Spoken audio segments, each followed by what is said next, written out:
Добар ден на сите. Ви благодарам што дојдовте на денешната пресконференција на ВМРО ДПМН.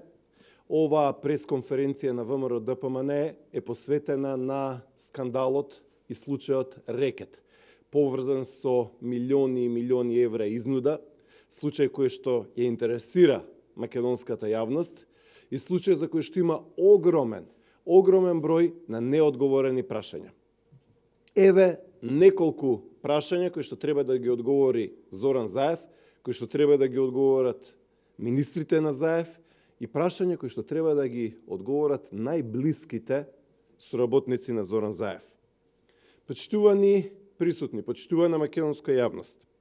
Вчера во дел од македонската јавност видовме информации дека следниве зборови биле дел од сведочењето на Зоран Милевски Кичеец.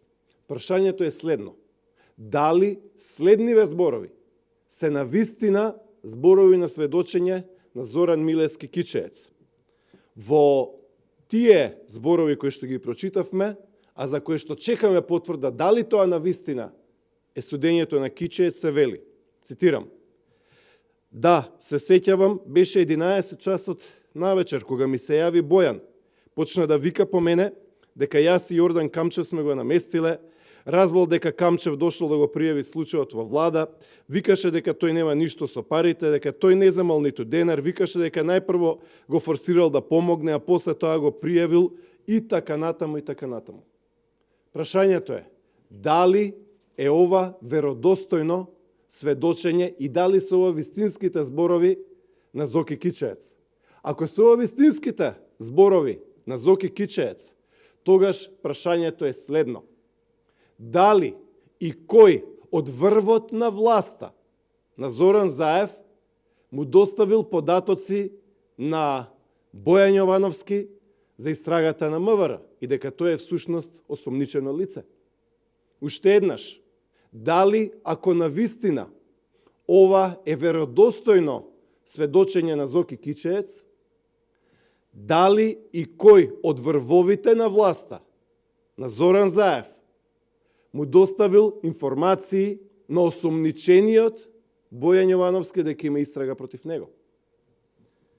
Ако е така, тогаш се наметнуваат и други прашања, а тоа е следново.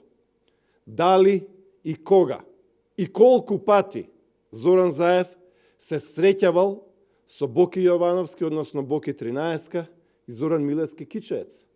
Дали, кога и колку пати еден куп министри од владата на Зоран Заев се среќавале со Боки 13?